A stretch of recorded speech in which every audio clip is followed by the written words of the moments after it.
So, ladies and gentlemen, welcome to another edition of the Aloha Pools and Spas Deep Dive Podcast. I'm John Watts, along with Brad Cook and Cace Cook today. Usually I let Brad introduce our guest, but yeah, you've been on the podcast before, so. Yeah, the family podcast. Yep. It had some edits. I don't know if you know that. You did it? Really? We sent it out, and Cindy didn't like some of the. Yeah, well, Cindy's brother said, "Hey, So you're going to start this? Are you going to start this one with edits too? We can't. We have to stop it. I think that's okay. I think it's okay. Yeah, no, that's fine. We're going to edit some stuff out every now and then. Yeah, I get a little loose with the tongue sometimes, and yeah. I think we just about didn't get all the way through with the first half of the family history. I'm not even sure we made it to the present. What we? No, I know we went all over the place. I know. Yeah. Well, at least we got it to where you and Molly were working here, and so Right. then I think we skipped to the future there a little bit. So, what you drinking there this morning, there, brother? Man, it's a Alani Nu energy drink. I got you. I don't think they're a sponsor yet, but But it does look like they use our colors. Right. A lot of our same. We'll let it slide. This episode brought to you by Alani Nu. If you want energy, I got nothing. So, okay. Well, yeah, I wanted you to come back on because it's getting close to pool season, and you're going to be heading up the installation of semi-in-ground and above-ground pools. But we could probably make this not a podcast as much as a meeting because you said you had some ideas about kind of how you wanted the season to go. So, but first, I guess let's set that on the table and recap for me how many years you've been actually building pools. Well, I guess this will be my 10th season. Okay. I'm installing.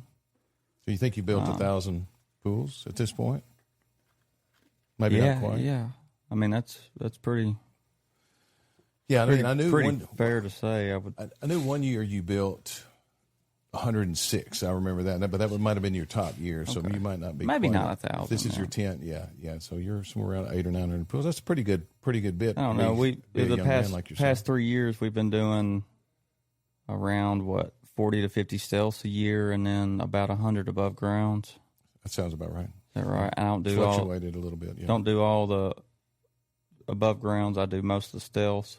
Right. So I think last year I did every single one of the stealths.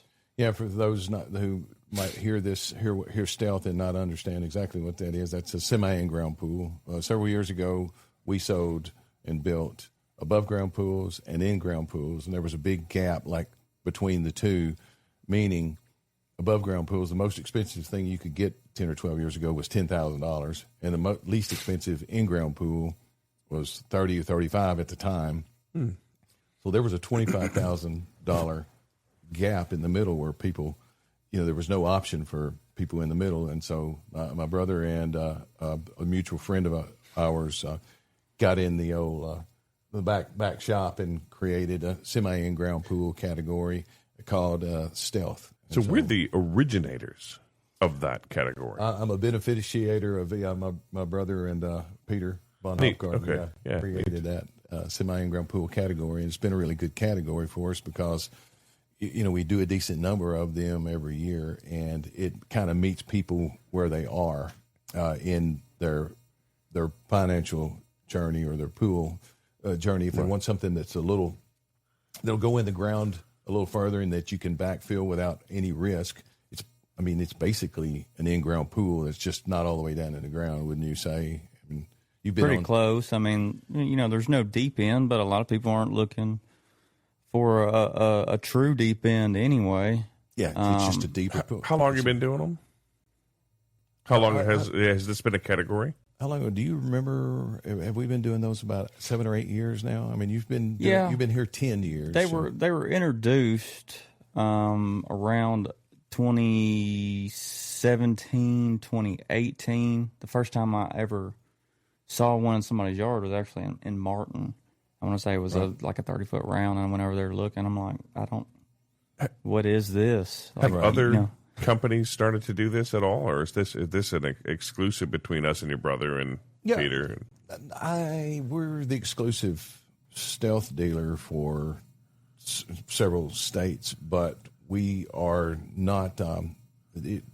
Semi-in-ground pools are not exclusive to us. Just the stealth itself. Just because there is a company that does where they take 2 above ground pool walls and then get styrofoam, like a 2-inch thick piece of styrofoam, and kind of glue it all together, and they form it and make panels out of it. And that is also in the semi-in-ground variable class. But okay, I was just asking, because it seemed neat to us. Variable. Yeah. Well, we won't go too deep into that. We'll just say that. Sure. Obviously, in our rural area where we come from, we get to choose because we started out a long time ago. We're kind of the go to any manufacturer. And if I sound like I'm bragging or being proud a little bit, I'm just forgive me for that. But I mean, most manufacturers, at least I was told, that they would like to have us to be their dealer if at all possible. So we get to choose the best thing for the money, and stealth is what we believe. It's not even a belief; it's by a long shot is the best semi-in-ground pool there is in my. Why do we call it stealth? Humble opinion. You know what? It's a name that really sounds cool. Oh, yeah, and sneaky good, and it seems hidden. You know what? And when it's sitting out in your yard, you can't even hear it. Oh, you can't even hear it. Nice, especially if the pump's off. Right? Yeah, sits out there really stealthy. Just sneaks up on you. Yeah, that's great. Yeah, it flies below radar. Been a good. I guess it has for a few years. Yeah. So now until everybody watched this podcast, now it's crazy.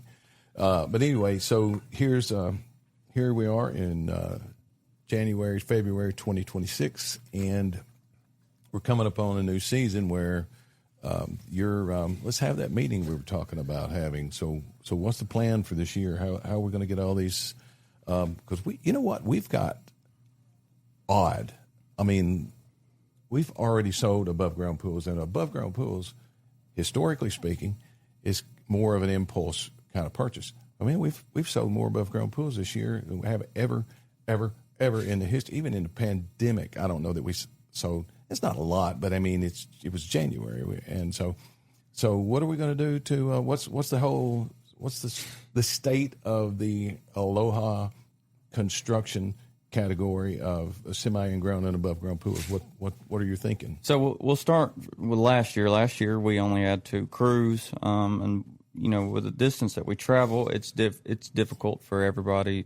It's difficult to cover as much ground as far as installs go, versus if we had if we were just in a tighter radius. Right. So with 2 crews, we felt like just a constant battle. A lot of rain last season. So first half of the year, for sure. When everybody's wanting right.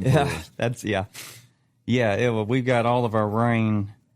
I think if we had a 50-inch average in Tennessee, and I think it set records all over. We were crazy. At 50 inches in May or June. Right. By the half year, we were 15 or 20 inches over the entire year, or something like that. Yeah. Something. Yeah. It's crazy. I'm not sure exactly, but so now we've got one of those guys. Is now actually working as a sales rep, right? Cace Bratton. So you're down a crew, but so I'm down a crew, but I've had a good solid crew for I think 2 to 3 years now. So I'm taking. The plan is to take 2 of those guys and send them off as crew leaders. Right. One specifically. On above grounds, we can probably do some simpler stealth. The other one would be on the more difficult stealth jobs. Colton, one of them? Colton, yeah. All right, so Colton's been, he's been on 400 or so of those pools. Yeah, I've had. And, I mean, of those 800 or 900 that you've built. Right. Yeah, Colton. He's been here since he was 18 or 19 years old. Was he 27 now? Practically? Colton is 26. Okay. Yeah. He's 2 years younger than me. Good kid. He might be 25 and turns 26 this year. I can't remember. Yeah, I was trying to think. Y'all played football together and graduated with Libby, so he's that age. Yeah, okay. So that will be 26 in 26. Yeah. Libby and Chloe are 26 and 26. I've got 10 years in the business, and he may have 6 years. I mean, he started out. That sounds right. He didn't come straight out of high school. No, he was at college, for a year and a half, 2 years. He had a couple of other jobs. And then he started working for Aloha. I think he might have stopped for a minute and then came back. But, yeah, I mean, I'd say he's worked with me for like 4 years. So we got Colton. And we have Brandon. Okay. Now, Brandon is a newer addition, but, I mean, he started working with me 2 or 3 years ago. I can't remember off the top of my head. And Brandon, he's an older guy. Well, relatively speaking, older than you. Yeah, older than me. Okay. Yeah. And he must be over the hill, right? No, I mean he's 38, 39. Okay. Oh, ancient. Yeah, no. Is he gonna just hang in there, or are you gonna be able to do this? I'm telling you what, getting that old, he could probably kick all of our butts right now. You got? You can bring his cane to the job. I'm just saying, beat you up with so it. much older. Yeah. No. Okay. But what I meant is, since he's older, he has a lot of experience in other fields, construction fields. Okay. I mean, that's a lot of what he did, and so. Going from one construction field to another, you just can rapidly learn. Yeah, you can learn way quicker than everybody. Everything makes more sense, and so 2 to 3 years in, I mean, he could have been building them after the first year by himself. And to that point, I've told a lot of people this, that the number of pools that we build in a season is sometimes. If somebody has 2 years of experience, that they will have built more pools than a lot of little smaller guys will do in their career, because we work 360. I mean, we work year round, and we put out a lot of product. So so good. So you got Brandon and Colton, and then so there's two. Any other? What are you going to do? What are you thinking? Well, I'm thinking. Well, I'd like to have, and I've actually had one more guy that his name is Juan. He's supposed to be back sometime in April. Okay. I think we'll have to see kind of how that plays out. I don't know how that's going to work just quite yet, if we can even make it work. Mm-hmm. But I feel like we can somehow. So I would really like to have 3. More likely, it would be 2 crews. And then I would like to be, I guess you would call it a project coordinator for the semis and the above grounds.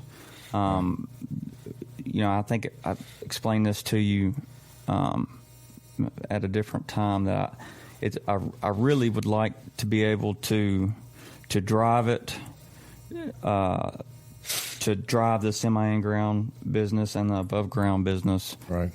Especially on the construction side, to where I don't have to be on site with a shovel and a trowel in my hand and working. Right. And, we've got 2 crews for that. Well, now I can go, if I need to go to another job and give a pool school, or go to another job and have a 2-hour conversation about where they want their pool, before somebody comes in and digs it. And really, I would like to do that to be more beneficial to the customers. And address some of our survey reviews. Right. I was going to say that we've did got 164 survey, roughly, surveys back, and the overwhelming the feedback that we got that we could improve on is that having that time from the contract to the build, the space filled in with information, because people were having to wait to find out, and we weren't talking to them until it was time to build their pool. And having gone through that as a consumer, I would 100% agree with them. And so having yourself or somebody like yourself in that place, I think is going to really up our customer experience. And just to have that to where you can go back behind and do some quality control type stuff as well. You can I think that's going to come in be extremely big for the end user, the customer. And we got a happy customer. We've got an ecosystem, because they will send us more customers to make happy. So I think that's going to be good. So you got 1, 2, 3 crews. Hopefully one. Had to play. Oh, one. Okay. All right, so sorry. Maybe as many as 3 crews, and I'm going to say that you push for that if you can, because if some of our visa guys come, that I think can come. I think we can supplement. We've asked for a few more visa people this year, so we probably need to work on that. So, and what is your so you see yourself? Are you going to try to level and dig pools? Is that part of what your game is, or that's a part of it? If I'm not leveling and digging, I would definitely have a lot more time to train a sub to go and do it. To do the digging? Yeah, to do the digging. Like, let's say, we've got 4 different locations where we're doing these pools, 5 for the semis.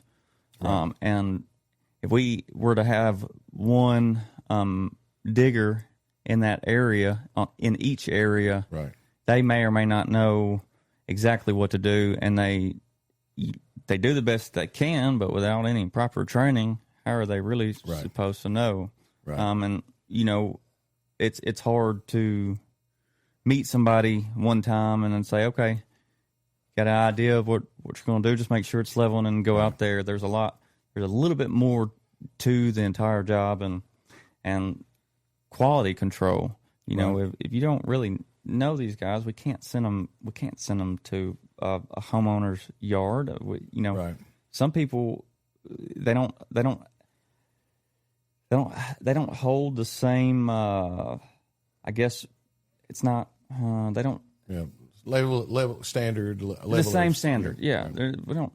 We hold everybody here at Aloha to a very, very high standard, and we expect that everybody treats the customer exceptionally, right, and uniform in that manner. And it's yes, having more people is good, but you got to onboard these people right, for that, or else you're going backwards. You're digging a hole with a bigger piece of equipment. Right. Right, and not every customer wants just random people in their backyard either. It's they expect us to vet them to a certain degree. Yeah, yes, and that's a huge part of it. So, let me just to move on a little bit. What is the biggest surprise from a semi-in-ground pool customer or an above-ground pool customer? In your opinion, what surprises them the most? Semi-in-ground pools? Yeah, either or both. Well, let me really think about this, because the first thing that pops into my mind is, y'all already done? Heard that. Heard that it goes faster than they expect. It goes faster than they expect. What's the average time on the dirt? I wondered about that. That's kind of what I wanted to get out. I was going to say it if you didn't say it. Yeah. Average time on what's your best time on an above ground pool install? Best time. If you can't beat 4 hours, I'm going to say 4 hours, because when you first, maybe your second year in or third year, I would always dedicate a week. Now, the older I've gotten, the busier I've gotten, the less time I've spent out there with him. But 4 hours of a job down in Dyersburg. We did a 27-foot round. Oh, wow. And I think the hole was already dug. Yeah, with 5 people. Yeah, but I was the 5th person. Yeah. No, he had him and 2 others, and I was 2 people. I remember walking. But you've lost weight since then. But I remember that one being 4 hours. But go ahead. Yeah, I think the quickest that we've ever done one would say. Nobody's going to check this from the time that we. Well, I'm trying to get it. There's a lot of factors. I'd say the quickest that I've ever been in and out of a job would be 3 hours from the time that I've unloaded the skid steer to the time that we're loading up and pulling out of the driveway. It's more common though and I think a lot of people. Somebody once told me one time the people come into his store wanting. This guy said they come into my store wanting credit, and they said they make $300 a day, and what they don't realize is they made $300 one day, and now they think they make that every day. So we say 3 hours is our shortest time. I can build a pool in 3 hours. Well, you can, but you don't on a consistent basis. So I'm going to say it averages probably 6 or 7 hours or something like that. For an above ground pool install. So a day, basically, day or two. Like you were looking at a couple of days. It's been in the yard. There's really no reason on a fresh site that hasn't been leveled. Is that what you mean by fresh site? That doesn't already have a pool there. Okay. So because you can run into just anything after rain could be in a hole and then you got to drain it out. There's really. I don't like going to install one above ground a day, and that's all that I have on my plate. I'll do it because we have one-offs that we may have a pool that's 3 hours away from us, and then 2 hours away from the store that it's sold out of, and there's no pools anywhere close. So now we've got to make the journey and then get 2 hours back to the other location, and it just doesn't always work out.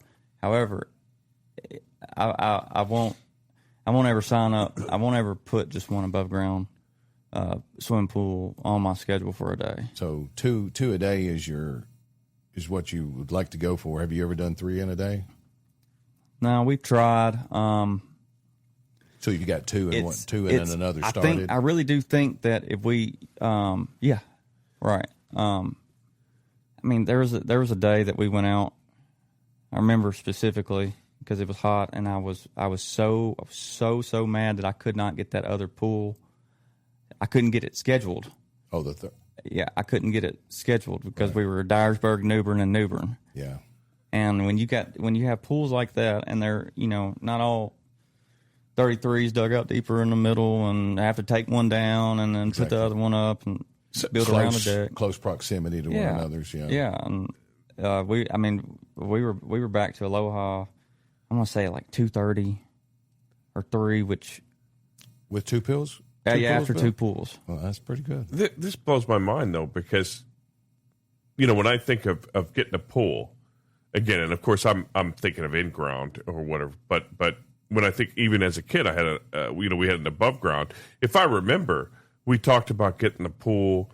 And then we finally, I don't know who built the pool, if it was Aloha or what, but I feel like it was longer than a day. Like I feel like it was like a week or so. If it had anything to do with me, it could have been a week. Because the first one I built, it took me a week.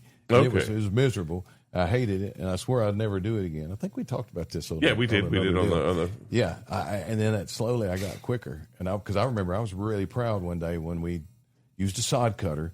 Took the sod off the ground, stacked it on the low side. Gotcha. Yeah, and 7 hours. Me and 2 other guys, 7 hours. We've got this down to a science now. Yeah. Like that's I guess if you're building 1,000 pools, you've got it down as compared to somebody that might build 20 in a season or something. It gets easier. Yeah, and anybody that builds one themselves, though, it will be their last one. But if they were to go and build a second one, it would get a little bit more manageable right. And the more you do, the more the better you get at it. That's just. I've never used a sod cutter. I would think. Right. Could you imagine our technology? Right. Hey, we did the fire pit at the Lake House. I can't imagine. This podcast was brought to you by Lake House Inn. No, but I've dug out. I've leveled a pool with shovels before. Yeah. So, but I don't have a sod cutter. Back in the day, we pound the ground with our fists. And, Yeah. No, but we would use a sod cutter, and then it'd get dry, and it's just impossible. It just jar and beat you to They had to death. dig with spoons. So I got the idea that I'm gonna call in and have them to sprinkle their yard, and that helped tremendously because now sod came right up. But we would stack it on one side and raise the blocks, and nowadays the skid steer, people would look at you like you had three eyes if you said, "Yeah, I need you to take the sod cutter out here and tell you how to." They would look at you like you're crazy, but that's the way we did it, and it worked. Yeah, back in and his we day, liked it. they had to walk to the job 10 miles uphill both ways. Barefooted.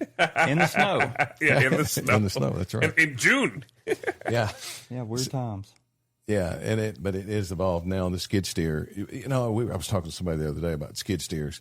Back when we were doing that, there might have been one skid steer in the county. It seemed like. I mean, they just weren't around. And then the backhoe, one guy came out, Charlie something or another came out and leveled one for me one time. I thought that was pretty amazing.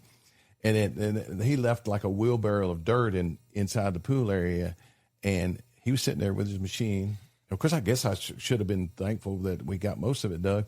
And there was this wheelbarrow of dirt that was going to take me 15 or 20 minutes to level out. And I said, "Do you mind to grab that?" And he said, "Y'all just don't want to work." And I'm thinking, well, and what I thought, I'm not going to say on this microphone, but it made me like now to where I'm on a machine when I'm digging for somebody. I do not want them to. If I see somebody shoveling, I can't help it. I go over there and I start doing the work for them. Like if I'm digging a pool with an excavator or something. I know it's crazy, but it's not kinda, crazy. I'm the same way. But that one time, that was my first step into machinery leveling the pool, and it just kind of evolved after that. And so I guess we've got at least 10 skid steers now and 2 excavators. I'm gonna and on that note, dumb consumer here, guy that's not around construction a lot. I spend time in an office behind a computer screen. Explain the difference between an excavator, a skid steer, if you can, real quick. Yeah, I don't know. A backhoe, just a couple of the things that people will see in their yard, so that whenever we say skid steer, backhoe, we got to get the excavator in here. We got to, what are those? Well, I would say that, okay, so Bobcat almost, how when people get a soda, around here in the South, they say, "Let's go get a Coke." Yeah. And it might be a Mountain Dew. But that's or to get a tissue is Kleenex. Right. Right. Let's go get a Kleenex. Well, it's actually a tissue, right? And a skid steer is the real name for what I think Bobcat almost became the Coke of skid steers. So it's just basically the skid, you skid and steer. That's how I guess how it came up with that term skid steer. But it used to be 4 wheels. And now it's most of them that we use anyway. All of them that we use have tracks. So, and I don't know if they call them. The technical term is I think the world calls them skid steers. But and what kind of attachments or things are on it? Gosh, well, it's got a bucket on it for leveling pools. But skid steers, my gosh, you can have a wood splitter attached to a skid steer, or you can have we have a mixer buckets. We have these gigantic concrete buckets. We've got a post hole digger. We've got a trencher that'll mount to. So the skid steer portion of it is just the actual machine itself, and you have different attachments on it. That's right. I've got a set of forks, a forklift. 100%. I can attach instead of having the bucket. Nice. And then an excavator is what we grew up calling a track hoe. So it's big shovel. And then I suppose there's such a thing as an excavator with wheels. So sometimes I've heard them called track excavators. It's like a backhoe with a bucket that reaches out and. Well, you got to explain what a backhoe is. Yeah, I was going to say, what do you mean? You said like a backhoe. What do you mean? Well, a backhoe is like a a backhoe is like it's like a tractor with a bucket on the front. No, you know what I mean by bucket? Can you go give me a break on this? Yeah, I'm trying to play the consumer here. Exactly. So I know what some of these are. Well, the problem is that what you got to do on these things, because we get to talk and shop the nomenclature doesn't transfer out to just anybody watching. That's why I I'm appreciate here. it. No, that's why you got to do that. When that's I exactly was with, why you're here, right? We bought a house when we moved to Tennessee, and I have a couple acres, and I have this one big open spot. And I'm like, what are we going to do with this big open spot? And I said, I get one of those big shovels. I couldn't think of it. Excavate. I said, maybe I could rent one of those big shovels, out there. And she's like, a big shovel, my wife. And so she makes fun of me now because I said, the big yellow shovels that you dig with. Right. However, though, that comes from somewhere because I think there was such a thing as a steam shovel. Yeah, there was. Not back in my day. We used to play in the sandbox with the big shovels. That's what we would call them, and they were just excavator. But yeah, exactly. Big orange scoopy thing. Yeah. There you go. Yeah, we were Larry Fry and I were talking at a podcast recently, and we were talking about the backhoe that I've never really operated a backhoe, and there's only one lever on a backhoe, and it's for me it's lever alone. And, I would be dead. I would be dead right now if I would have been on this track hoe and it didn't have a cab on it. I'm telling you, behind Deb's house, going down as though we were building that house, it was raining one day. Like a dumbass, I got on this backhoe. I didn't know how to operate it. Me and another. Oh, it was a backhoe or excavator? This was a backhoe. It's like the tractor. And I was going to try to figure out how to learn to operate the thing. And I drove the thing on the side of the hill, and the freaking thing turned over, upside down at the White House with the green roof. On the hill right below where Deb's house was. And I was like, so I called the wrecker service because it wasn't my back. I don't remember whose it was now. And we got out of it, and I ain't got back up. I ain't got back on one. I thought you were talking about a different time on Letthauser with a similar piece of equipment and involving a pond. I'm not going to let you back on podcast because he brings up every time he runs that freaking excavator down into the pond. Right? It wasn't my fault. It wasn't my fault last time it was brought up. That's what I thought you were referring to. No, yeah, right. I did sink an excavator one time. And it is similar, and the same freaking reason, because it was on wet ground, and it started sliding down into the pond, and I couldn't stop it. I had the bucket down in the water, trying to hold on to it, and then I would try to lift the bucket out and pull it back in, and then push again, and every time I lifted it, I started sliding. If you were as talented as RC. RC would have had the thing that I said in the last time we talked about this is RC would have had more sense than to ever get himself in that situation to begin with, I think. And I think he might could have bailed himself out of it. I didn't know it well enough at the time, but now I won't ever I won't ever be by that pond again. How about that? Yeah. So but let's all bring up me putting that friggin' excavator in the pond again. Why don't you? But yeah. That's all right. We found a cord. We found a trigger. Right. That gets him going, gets him real worked Emotional trigger. Right. Yeah. Right. This is like therapy. Everybody's had their fair share, I think, of equipment. What's yours? Not necessarily failures, but what is yours? Before you do that, can I tell you, we've got a picture somewhere of Cace when he was a year or two old. He was sitting in my lap and on a skid steer. He'd fall asleep. And he when he was young, before he could talk well, he would say "washeen," which means ride machine. And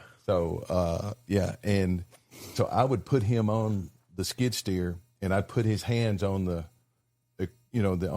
levers, and I would move it with him.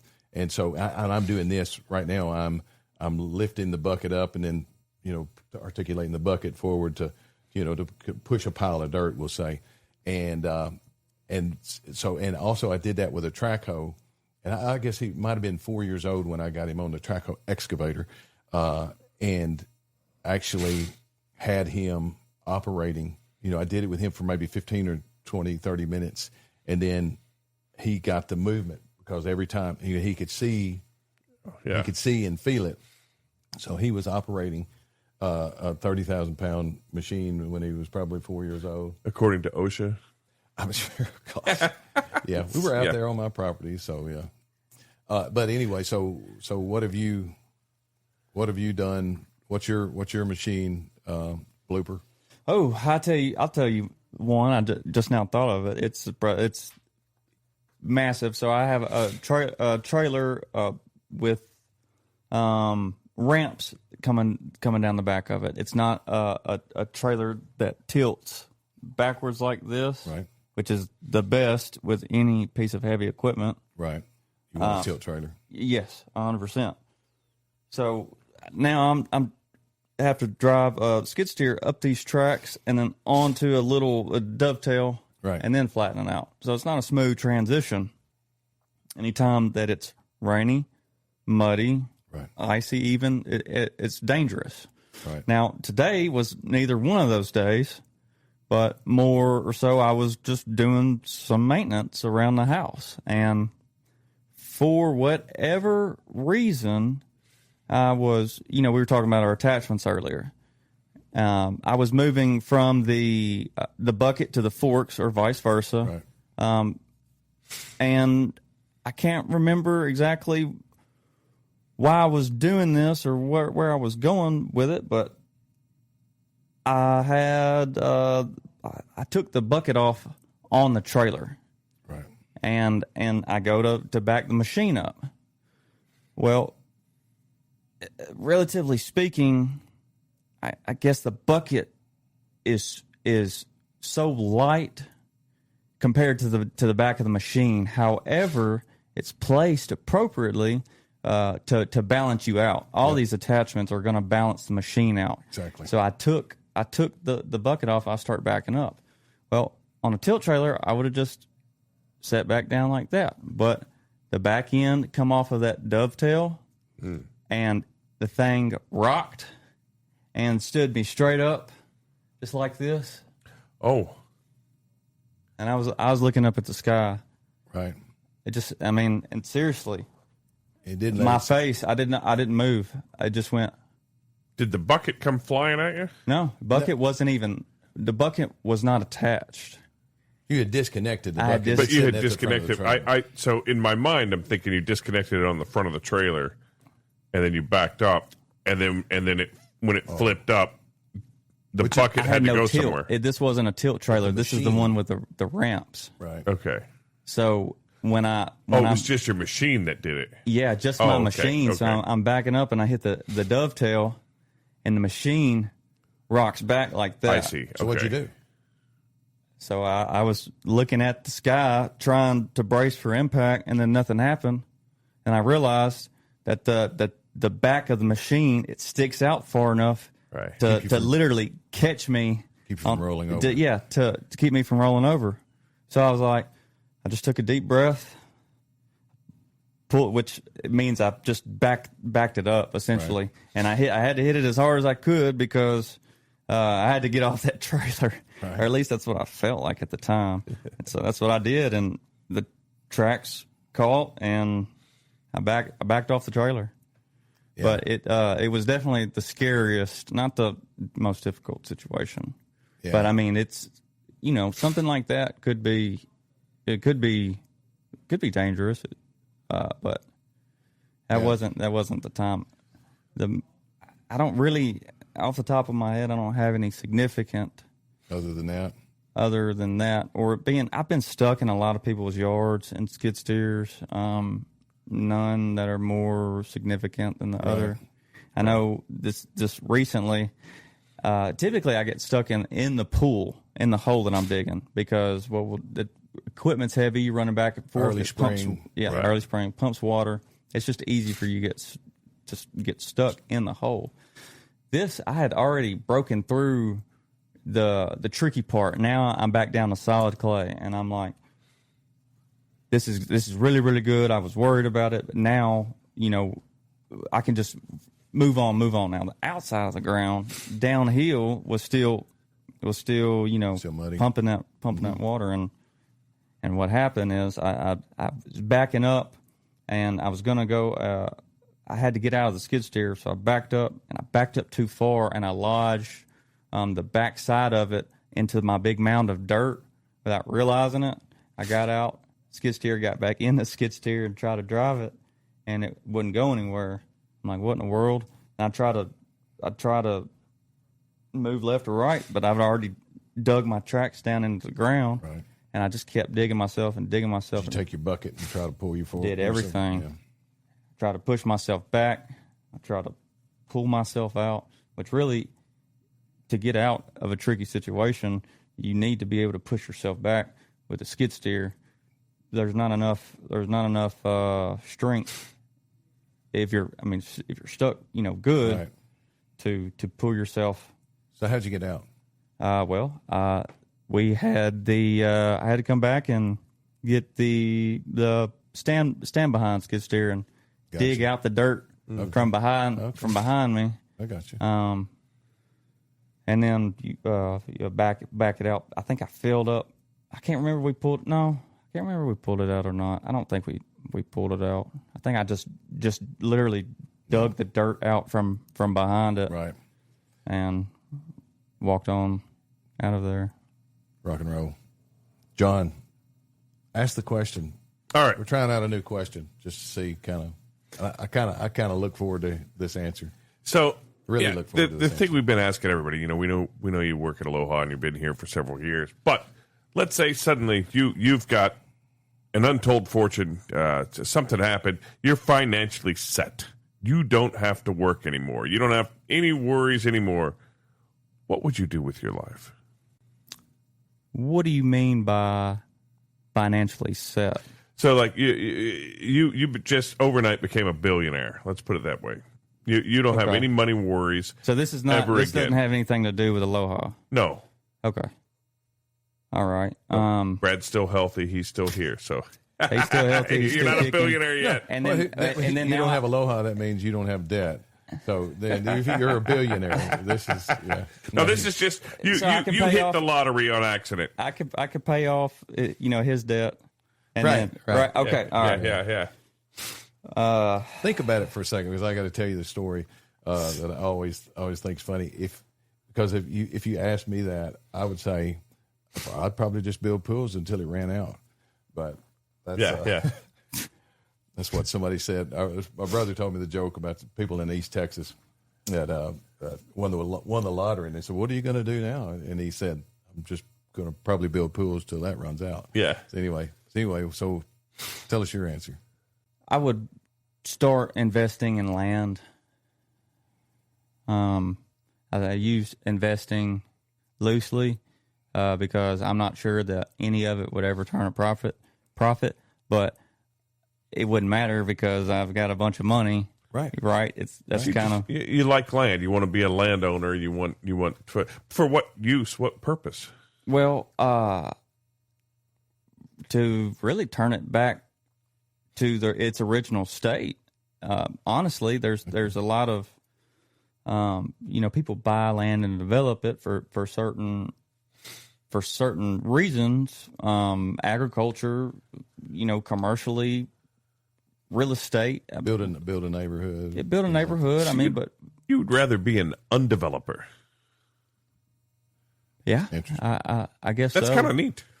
Well, Yeah, I think like it is, yeah. 90% of the U.S.'s native grasses are no longer existent. They're replaced by some sort of something else, whether it be, concrete or ag fields or Right. whatever the case may be. And I look at it from a wildlife standpoint. Of course, I like to hunt. Now we're getting somewhere. Yeah. I knew the answer. I thought I knew the answer, and we're Right. slowly getting there. But it's I like to hunt, but I would like to continue to be able to hunt in the future. And What the animals? decline. Really, my favorite one would be waterfowl. Okay. he hates ducks. Gotcha. No, I don't. I have a lot of respect for the game, and they taste good. So that's how I can justify even doing something like that. He wants to have land, and he wants to have a lodge for I a see. duck hunting lodge. And I Gotcha. think that would probably be his first purchase. That's my guess. You're a billionaire, right? Yeah, I've got all the money, so it's not. I would. I don't know. It's a lot of responsibility having that much money, and I don't. That's I feel like you would need. There needs to be a big change, and a lot of things that are going on as far as our natural resources for the wildlife, for any wildlife is. It's just it decreases and decreases and decreases every year, and I just think it's kind of crucial, more so than having a lodge. A lodge would be awesome, but now as I've gotten older, I don't really find a lot of. I've seen it; it's cool. I'd love to experience it. I'd love to have one day, but the goal wouldn't be just to hunt. It would be to preserve for hopefully generations and generations to come. What you're talking about is building an environment that people would want to come and be a part of, so they can see what what the world was like, and then if you could do both.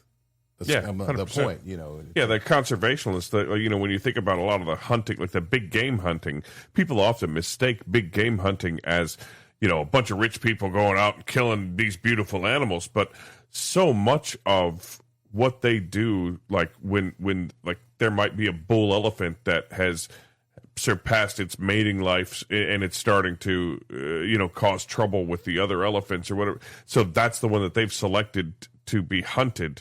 And people, the millions of dollars that are spent by the hunters, conserves that land, conserves that area for them. Would you say it prevents extinction? Yeah, exactly, 100%. Yeah, right, and it keeps the. And I'm no expert on any of it. I've only been hunting once in my life, squirrels. Right, and when I saw the poor little fella and. It just kind of but that was the only thing. Speaking of squirrels, yeah, totally. I think we've so we kind of got to have an understanding of his heart there. Great. That's pretty cool. Very interesting. Cool. And don't get me wrong, I would have a good spot, but right, you'd have a good hunting spot. Yeah, right? But it would the climate, the environment, the ecosystem. Would be a lot different than a lot of, and that would be my primary focus. Right. Cool. Well, thanks for coming on, Cace, and this has been a fun one. We appreciate all the viewers, listeners at home. Please leave comments, subscribe, like, reviews, all that stuff. Tell us what else you'd like to hear. And we appreciate you joining us for another Aloha Pools and Spas Deep Dive podcast. And as always, we would like to welcome you to Dive Safely. There you go. Good job.